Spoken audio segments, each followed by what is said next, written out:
नमस्कार जी, good evening. बहुत बहुत स्वागत है आपका। देसराज जी नमस्कार। वंशज कोहल आपका भी स्वागत है। रात के 9:30 बज चुके हैं और मैं प्राइम टाइम लेकर हाजिर हूं पंजाब की टीवी पर। आप लोगों से गुजारिश है कि आप इसको जरा शेयर भी कर दीजिएगा। वंशज, देसराज, बहुत बहुत स्वागत है आप लोगों का, बाकी लोगों का भी। आज की हमारे यहाँ हम यूक्रेन की चर्चा करेंगे और उसके बाद सीधे चर्चा करेंगे राजधानी शिमला में होने वाले आंदोलन की। कुमारी सोनू जी नमस्कार, thank you very much. Chaudhary Sanjeev ji, Abhishant Mehta, Arvind Kumar, शुक्रिया ज्वाइनिंग के लिए जी। और चलिए फिलहाल ठीक हो गया। राजेश खंगवाल जी, सतीश कश्यप जी, जैसे भी चलेगा, टेक्नोलॉजी है, आप क्या कर सकते हैं, इसके साथ नहीं लड़ सकते। बहुत बहुत शुक्रिया।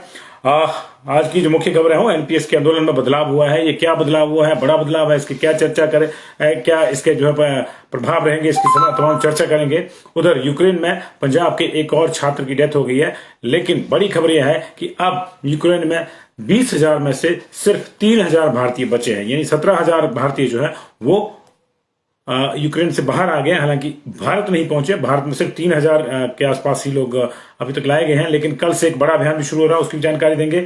एनपीएस आंदोलन राजधानी में पहुंच गया है, आज ये लोग टूटू में पहुंच गए हैं और इससे पहले इनके आंदोलन में कुछ बदलाव भी हुए हैं और आगे के लिए भी बदलाव हुआ है, उसकी तमाम चर्चा करेंगे। उधर सरकार ने भी इनको कुछ ऑफर भी दिए हैं, कुछ घुड़कियां भी दी हैं, उनकी भी चर्चा करेंगे। एक कमेटी भी बना दी गई है, उसमें कौन कौन है ये भी बताएंगे। और शिवरात्रि पर संस्कृति और सियासत में कुछ नई चीजें भी हुई हैं, कुछ नए एक तरह से आप शुरुआत कह सकते हैं उसको, वो भी हुई है, उसकी भी चर्चा करेंगे। जल्दी से जल्दी आप जुड़ जाइए। आज अरसे बाद मिड डे मील पका जी स्कूलों में और आंगनवाड़ी के बच्चे भी आए। ये लगभग 2 साल के बाद हुआ। मिड डे मील भी आज से शुरू हो गया और आंगनबाड़ी में बच्चों का आना भी शुरू हो गया। कई जगहों में आंगनबाड़ी में काफी उत्सव का माहौल था। छोटे बच्चों का जो है तिलक लगाकर आरती उतार कर स्वागत किया गया। आपने दिन भर ये तस्वीरें देखी। उधर मिड डे मील मिलने से भी जो है अभिभावकों ने राहत की सांस जो है ली है। बात आज सबसे पहले हम कर लेते हैं यूक्रेन संकट की, जिसमें भारतीय बहुत ज्यादा फंसे हुए हैं। आज पंजाब के एक छात्र की दर्दनाक वहां मौत हो गई। हालांकि ये जो मौत थी पंजाब के छात्र की, जिनका नाम चंदन जिंदल बताया जा रहा है, ये बरनाला के रहने वाले थे। इनकी मौत युद्ध के कारण नहीं हुई है, लेकिन इनको 2 फरवरी को जो है ब्रेन हेमरेज हुआ था। उसके बाद साथ में उनको हार्ट अटैक भी आया था और ये कोमा में चले गए थे।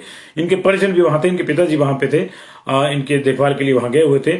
कुछ लोग और से साथ में वो वापस आ गए थे, लेकिन अभी स्थिति है कि इनकी वहां पे अनफॉर्चुनेटली डेथ हो गई है और इनकी बॉडी को कैसे बाहर लाया जाएगा, इनके जो पिताजी और जो दूसरे लोग वहां फंसे हुए हैं इनके परिवार के, उनको कैसे लाया जाएगा, ये बड़ी एक चिंता का विषय है। ये दूसरा सदमा जो है बात के लिए लगा। इससे पहले कर्नाटक के एक छात्र की जो है वहां शेलिंग के कारण, गोली लगने के कारण मौत हो गई थी और अभी जो है ये पंजाब के एक छात्र की वहां जो है इस तरह की दर्दनाक मौत हो गई है। इसी बीच में भारतीय एम्बेसी ने आज तमाम भारतीयों को, यूक्रेन में फंसे तमाम भारतीयों को अब एडवाइजरी जारी की है कि वे खारकीव शहर को भी छोड़ दें। कीव शहर को छोड़ने की एडवाइजरी पहले होगी थी, अब कहा गया है कि आज, अब से थोड़ी देर तक पहले का टाइम ये दिया गया था कि आज रात 9 बजे तक, भारतीय समय के अनुसार 9 बजे तक जो है हर हाल में वो खारकीव शहर छोड़ दें, अगर वो खारकीव में रह रहे हैं। क्योंकि इनपुट है उनका, रशियन इनपुट है कि अब जो है कीव को तहस नहस करने के बाद खारकीव को निशाना बनाया जा सकता है। तो इसके चलते जो है ये 2 advisory back to back the गई। पहली एडवाइजरी में कहा गया कि शाम 6 बजे तक, जो भारतीय समय के अनुसार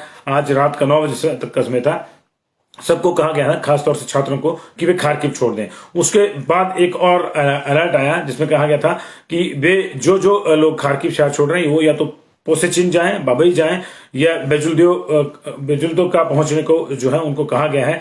और ये भी कहा गया है कि संभव हो तो पैदल ही निकल जाएं। खारकिव से जो पोसेचिन है वो 11 किलोमीटर है, बाबई 12 किलोमीटर है और बेजुल्दो का जो है वो 16 किलोमीटर दूर है। तो उनको कहा गया कि ये दूरी जो है अगर आप पैदल भी तय कर लें, जितनी जल्दी तय कर लें तो बेहतर होगा। और वहां से जो है आपको जो है वहां से हम जो है वहां से आपको इवैक्यूएट कर लेंगे। जहां तक इवैक्यूएशन कार्यक्रम की बात है, तो विदेश राज्य मंत्री वी मुरलीधर ने आज जानकारी दी है कि 5 तरह से जो है 5 जगहों से ही इवैक्यूएशन प्रोसेस हमारा चल रहा है।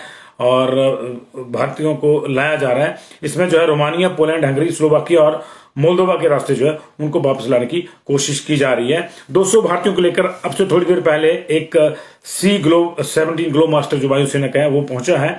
इसके अलावा शाम 6:30 बजे दिल्ली के इंदिरा गांधी इंटरनेशनल एयरपोर्ट भी एक बुडापेस्ट से भारतीय छात्रों को लेकर एक स्पाइसजेट की फ्लाइट आई है और बाकी ऑपरेशन गंगा के तहत भी जो है 4 फ्लाइट और चल रही हैं और अब तक जो है 3000 भारतीय ही वहां पर रह गए हैं, ऐसा विदेश मंत्रालय ने कहा है। 17000 भारतीय यूक्रेन छोड़ चुके हैं और दूसरी जगह पे 3352 जो भारत आ चुके हैं, बाकी लाए जा रहे हैं और अगले 24 घंटे में 15 उड़ानें अलग अलग देशों से होगी, जिसमें C-17 ग्लोब मास्टर की उड़ानें भी शामिल हैं और पिछले 24 घंटे के दौरान 6 उड़ानें जो भारत आई हैं, भारत में उतरी हैं। तो अगले 24 घंटे के दौरान इनकी संख्या जो है 2.5 गुना बढ़ जाएगी, 15 और जो है उड़ानें आएगी और माना जा रहा है कि 1 या 2 दिन के भीतर तमाम भारतीयों को वहां से जो है निकाल लिया जाएगा, क्योंकि बड़े पैमाने पर जो है अभी अभियान शुरू हो गया है। उधर प्रधानमंत्री नरेंद्र मोदी ने भी देशवासियों को आश्वस्त किया है कि हर संभव प्रयास किए जा रहे हैं यूक्रेन में फंसे हुए लोगों को लाने के और 4 मंत्री वहां भेजे गए हैं। अभी सुबह आपने देखा होगा हमारे पेज पे हमने ज्योतिरादित्य सिंधिया को भी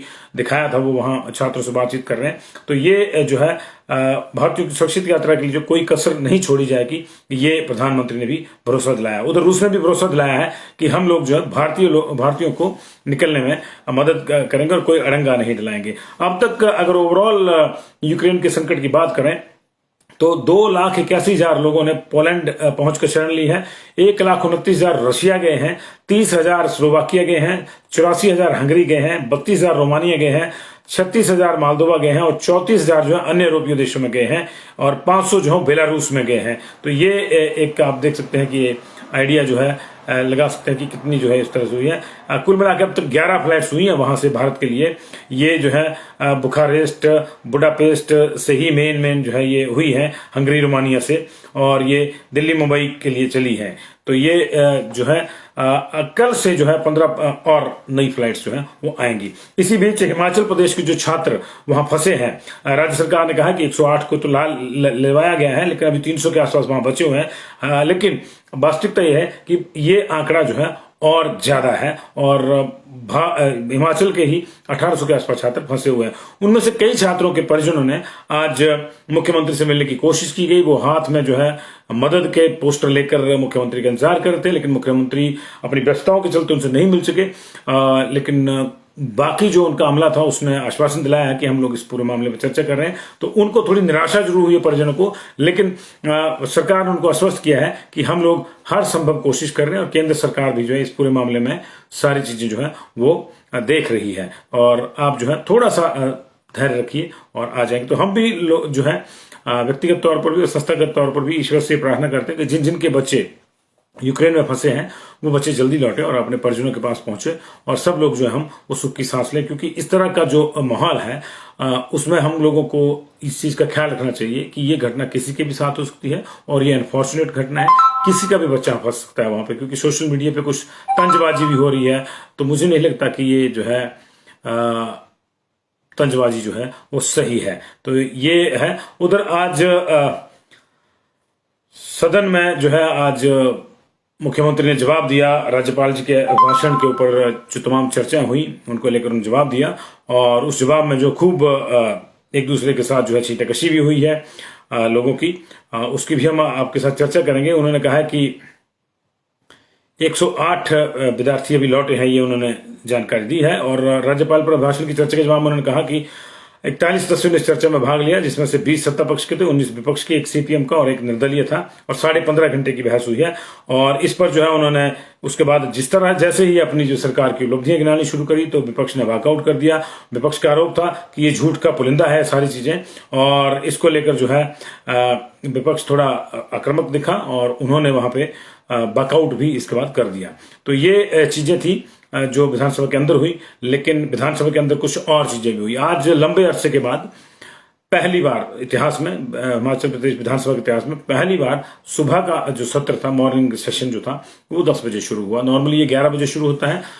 बीच में सैटरडे संडे को सेशन नहीं होता था, लेकिन इस बार सैटरडे को भी है। लेकिन आज जो है ये 10 बजे शुरू हो गया, क्योंकि मुख्यमंत्री को मंडी शिवरात्रि में हिस्सा लेने जाना था और वो 12 बजे वहां के लिए निकले। जो वहां गए तो भी एक नई परंपरा स्थापित हुई। वहां उन्होंने कंगनी धार में लगभग 30 करोड़ से अधिक की लागत से बने देव सदन का उद्घाटन किया। और उद्घाटन में जो प्रवेश था, पहला प्रवेश था, वो अधिष्ठाता देव जो है मंडी शिवरात्रि के देव कमरूनाग, उनके प्रवेश के साथ हुआ। नॉर्मली ये भी एक परंपरा रही है अब तक मंडी की शिवरात्रि की कि देव कमरूनाग आते हैं और सारी की सारी शिवरात्रि का जो मेला है वो टारना मंदिर में बैठकर ही देखते हैं, उसके इधर उधर नहीं हो जाते। लेकिन इस बार जो है वो पहली बार ऐसा हुआ कि वो भी देव सदन के उद्घाटन को पहुंचे, बकायदा देवता से इजाजत लेके इसका जो है इस चीज को अंजाम दिया गया। तो ये दो चीजें जो है आज हुई हैं। और इसी बीच में जो अवैध पटाखा फैक्ट्री का मामला आया था ऊना में, उसके मुख्य आरोपी रोहित को जो है मुंबई से गिरफ्तार किया गया है और ये एक बड़ी सफलता है। अब तक 4 लोग इसमें जो है गिरफ्तार किए गए हैं और अभी मुख्य आरोपी रोहित पुरी को जो है कोर्ट में पेश किया जाना है। ये जानकारी भी सदन में ही दी, राज्यपाल के भाषण पर चर्चा के दौरान उन्होंने दी है कि अब तक 11 लोगों की मौत हो चुकी है ऊना में इस फैक्ट्री में और ये मुख्य आरोपी कई दिनों से फरार थे। इनके एक मैनेजर को और 2 लेबर ठेकेदार और इनको पकड़ा गया था और ये चौथी गिरफ्तारी जो है अब हुई है। तो ये जो है दूसरी खबरें थी। अब बात कर लेते हैं उस खबर की जिसको लेकर जो है तमाम आप जो है जानना चाह रहे होंगे कि क्या है क्या नहीं है। तो ये इस वक्त की बड़ी खबर ये है कि एनपीएस का जो पदयात्रा है वो पहुंच गई है जी हिमाचल प्रदेश की राजधानी में, लेकिन इसमें कुछ बदलाव हुए हैं। आज एनपीएस वालों ने जो है जब घनाहट्टी से अपना आंदोलन शुरू किया, अपनी यात्रा शुरू करी, तो उन्होंने नंगे पांव ये यात्रा करी और वो टूटू पहुंचे हैं। आज वो टूटू में रुकेंगे, कल इनका प्रदर्शन है।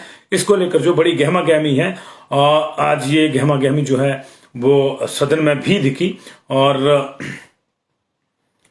उसकी भी चर्चा करेंगे। लेकिन पहले जो है मुख्यमंत्री ने कोशिश करी कि इनका जो आंदोलन है उसको टाल दिया जाए। उन्होंने राज्यपाल के अभिभाषण पर चर्चा के दौरान ये आरोप भी लगाया कि कर्मचारियों को जो है कुछ विपक्ष के लोग जो है फुसला रहे हैं, उनको जो है बहका रहे हैं और उनके बहकावे में आकर कर्मचारी इस तरह का आंदोलन कर रहे हैं। उन्होंने भरोसा दिलाया कि हमारी सरकार ने कर्मचारियों की हर मांग मानी है और हम इस पर भी जो है सहानुभूतिपूर्वक जो है वो विचार कर रहे हैं। उसके बाद सरकार ने तुरंत प्रभाव से एक कमेटी गठित कर दी मुख्य सचिव की अध्यक्षता में। उस कमेटी के जो मेंबर हैं उनका भी हमारे पास डिटेल आ गया। चीफ सेक्रेटरी जो है इसके चेयरमैन होंगे और additional chief secretary cum principal secretary personnel जो गवर्नमेंट ऑफ हिमाचल प्रदेश ये मेंबर होंगे। इसी तरह जो है additional chief secretary, principal secretary, secretary finance, इस लेवल का एक अधिकारी जो है मेंबर होगा और स्पेशल सेक्रेटरी फाइनेंस जो है वो इसके मेंबर सेक्रेटरी को। तो 4 मेंबर एक कमेटी बना दी है। लेकिन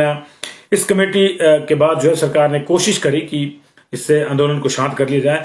ये भी कहा मुख्यमंत्री ने कि आंदोलनों से बात नहीं बनती, हम लोग we are open for any discussion, हमसे आप मिलिए और अगर कुछ कमी रह गई है तो उसको बैठकर बात करेंगे, लेकिन आंदोलन किसी भी समस्या का हल नहीं है। लेकिन आंदोलन तो मुझे लगता है कि अब जो है अब अपने जो है नेक्स्ट चरण में चला गया है, क्योंकि आज जिस तरह से नंगे पांव वो लोग घनाहट्टी से गए, घनाहट्टी से शिमला जो है वो लगभग अगर माइलस्टोन्स की बात करें तो 15 किलोमीटर है। तो 15 किलोमीटर का ये अभी 3 किलोमीटर का सफर उनका बचता है। 12 किलोमीटर पे टूटू है, तो टूटू ये लोग जो है पहुंच गए हैं और आज ही टूटू में रुकेंगे। लेकिन सूचना ये भी है कि लगभग 25 से 30 हजार लोग ऑलरेडी जो है वो शिमला में अलग अलग जगहों पर अलग अलग जहां उनके अपने अपने इंतजाम है वहां कर्मचारी एनपीएस वाले पहुंच गए हैं।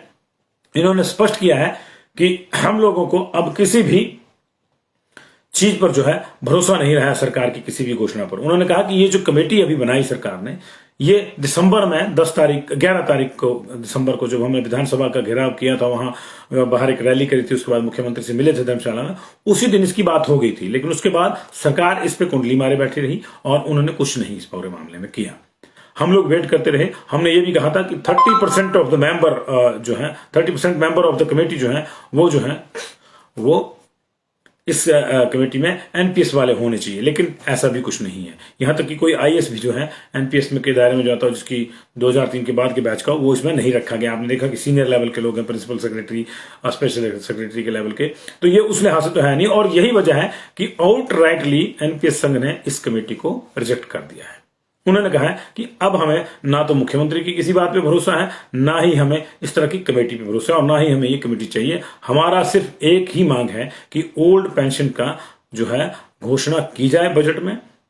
कल बजट है, परसों बजट है और 4 तारीख को बजट है उन्होंने कहा है।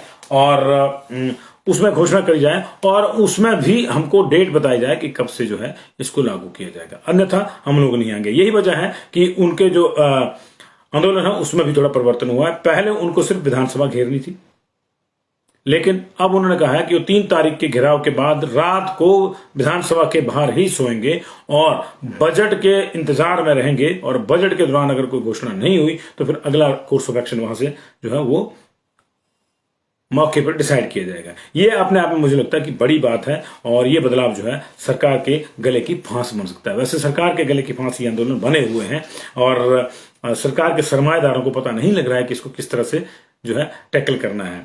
और बड़ी समस्या ये आ गई है कि जिस तरह से अभी हाल ही में राजस्थान में वहां की गवर्नमेंट ने ओपीएस देने का फैसला किया, उसके बाद राज्य सरकार घिर गई है।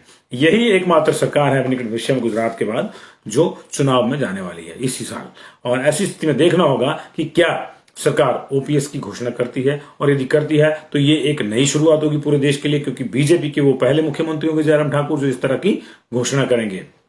तमाम चीजें उन्होंने कर्मचारियों को अब तक दी हैं, ये देखना होता है कि इस पे देंगे या नहीं देंगे, क्योंकि सरकार के रुख से भी कुछ पता नहीं लगा। सरकार भी पजल है। एक तरफ सरकार कमेटी बना रही है, बात करने की चर्चा करके हल निकालने की बात कर रही है, और दूसरी तरफ सरकार ने आज एक फरमान भी जारी किया जो कर्मचारियों को उकसाता है।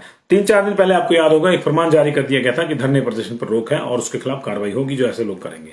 आज 3 तारीख को यानी कल कोई भी छुट्टी पे नहीं रहेगा, प्रदेश का कोई भी कर्मचारी छुट्टी पे नहीं रहेगा। इस बात की जो है स्पेशल घोषणा, स्पेशल निर्देश जो है चीफ सेक्रेटरी ने निकाले हैं। मतलब साफ है कि सरकार इसको साम दाम दंड भेद सब तरीकों से इस आंदोलन को किसी न किसी तरह से दबाना कह लीजिए, या इसको थोड़ा न्यूट्रलाइज करना चाहती है, या इसको थोड़ा मिनिमाइज करना चाहती है। और यही वजह है, और साफ में कहा गया है कि उनके खिलाफ कार्रवाई भी होगी। 12 बजे की अटेंडेंस देने की बात करी गई है। सुबह तो अटेंडेंस देनी होगी, 12 बजे फिर अटेंडेंस भेजने को कहा गया है जो विभाग का अध्यक्ष है उनको, कि कर्मचारियों की अटेंडेंस जो है वो 12 बजे को दी जाए जी। तो ये मामला मुझे लग रहा है कि कहीं ना कहीं बढ़ रहा है। उधर अभूतपूर्व सुरक्षा के इंतजाम भी किए गए हैं, लेकिन वो सारे के सारे धरे के धरे रह सकते हैं यदि जो संख्या इन्होंने बताई है 1 लाख की, अगर वो आ गई। 1 लाख कर्मचारी आएंगे, ये एनपीएस संघ का दावा है, लेकिन मैं फिर भी ये कहता हूं कि अगर 30,000 भी आए तो भी ये अब तक का सबसे बड़ा ऐतिहासिक प्रदर्शन होगा विधानसभा पे।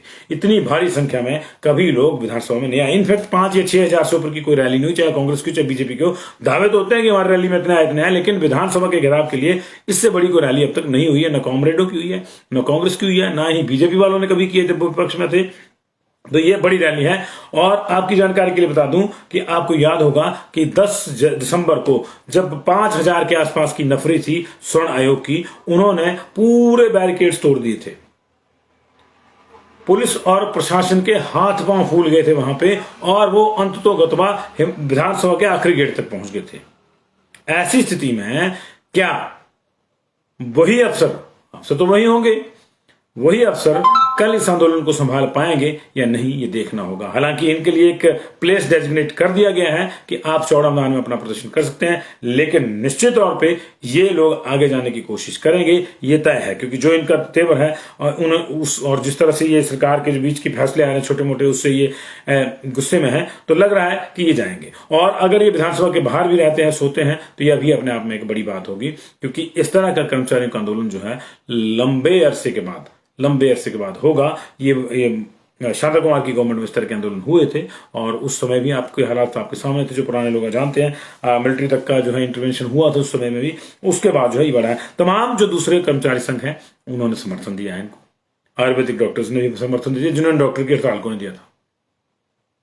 डॉक्टर्स की जो हड़ताल चली 2 घंटे की पेन डाउन की, आयुर्वेदिक जो आयुष संघ था डॉक्टरों का, उसने उनको समर्थन नहीं दिया था, लेकिन इनको उनका भी समर्थन जो है आया है। थोड़ी देर पहले ये चिट्ठी आई थी, हमारे पास कहीं होगी, उसको मैं आपकी नजर करना चाहता हूं, पर उसमें साफ लिखा है कि आयुर्वेदिक मेडिकल एसोसिएशन जो है वो इनके समर्थन का जो है इनके आंदोलन का समर्थन करती है। तो ये अपने आप में बहुत बड़ा आंदोलन एक तरह से हो गया है, और देखना ही होगा कि सरकार इसको कैसे निपटती है। उधर कांग्रेस ने कल विधानसभा में नियम 67 के 67 के तहत काम रोको प्रस्ताव जो है इसी मसले पर उसकी आज कॉल दी है, उसका आज नोटिस दिया है। जाहिर है नियम 67 के तहत ये मिलेगा नहीं। नियम 67 के तहत अब तक पूरे विधानसभा के इतिहास में सिर्फ और सिर्फ एक बार चर्चा अलाउ हुई है। वो चर्चा इसी सरकार ने अलाउ करी थी, वो करी थी कोविड को लेकर। आपको याद होगा जो कोविड के दौरान सेशन हुआ था उसमें हुई थी और कोविड की स्थितियों को लेकर हुई थी। लेकिन नॉर्मली इसको बहुत बड़ा जो है फैसला माना जाता है। अगर नियम 67 पे कोई चर्चा होती है तो उसको सरकार के लिए एक अच्छा संकेत नहीं माना जाता। तो जाहिर है कि कल तो इस पे नहीं होगी, लेकिन अगर जब नहीं होगी तो हंगामा होगा। तो अंदर भी ओपीएस गूंजेगा, बाहर भी ओपीएस गूंजेगा, सब जगह ओपीएस गूंज रहा है। उधर कीव में, खार्किव में सेनाओं ने घेरा डाला हुआ, रशिया की सेनाओं ने, और इधर जो है राजधानी जो है एनपीएस संघ ने एक तरह से उसको अब अपने कब्जे घेरा डाला हुआ है। और 15 तारीख को जो घेरा डलेगा वो डलेगा स्वर्ण आयोग का। उन्होंने भी कहा है कि 15 तारीख तक अगर मामला नहीं हुआ, गठन नहीं हुआ, जैसे ये आज आया ना इनका ये एनपीएस वालों का, जिसमें मेंबर सेक्रेटरी कौन होगा, सेक्रेटरी कौन होगा, चेयरमैन कौन होगा, ये कमेटी 11 को बनी थी। इससे पहले 10 को उनको कमेटी बनाने की बात हुई थी, लेकिन कमेटी कौन है कौन नहीं कोई पता नहीं है। तो उन्होंने भी जो है इस आंदोलन का जो है वो बिल्कुल बजा दिया है। और इसी बीच में एक और जो बहुत से वर्ग हैं जो व्यग्र हैं और जो परेशान हैं कि हमारी चीजें एड्रेस होंगी या नहीं होगी। अब ये सारा मामला जो है अब कुछ घंटों का मामला रह गया। कल 3 तारीख है, परसों 4 को बजट है, 4 तारीख को। पर कल जो है कैबिनेट भी है, कल 12 बजे कैबिनेट है।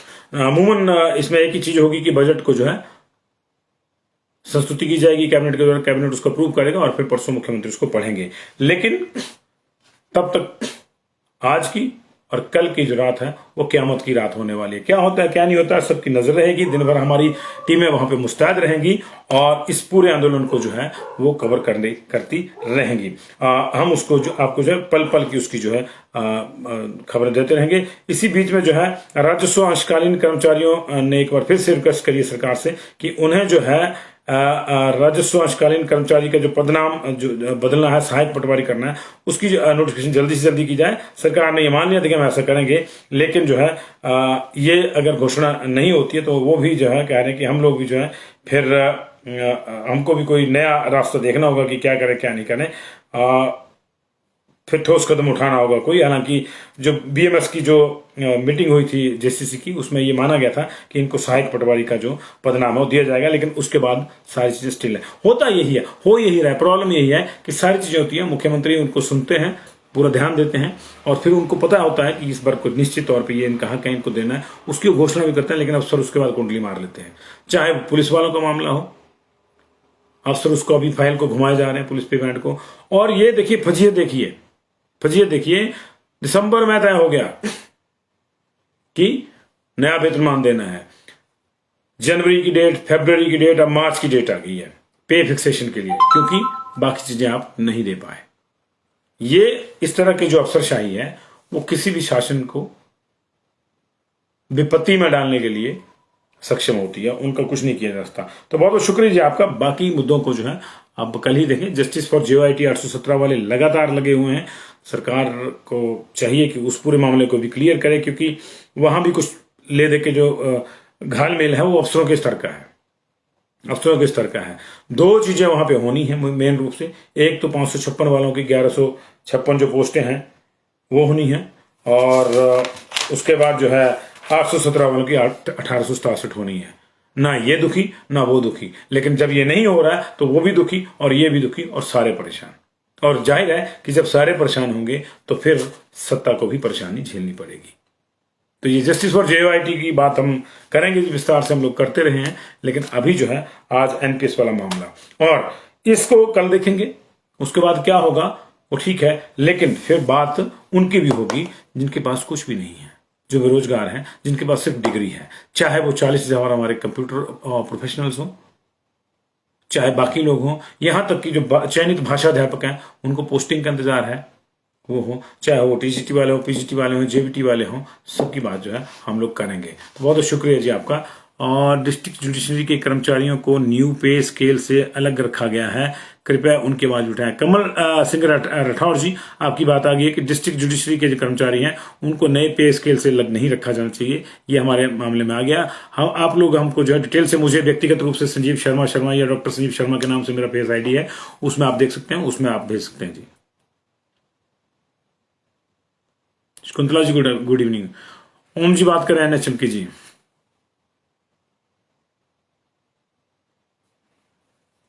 Neville, Kamal Singh Rathore, thank you very much जी, थैंक यू वेरी मच।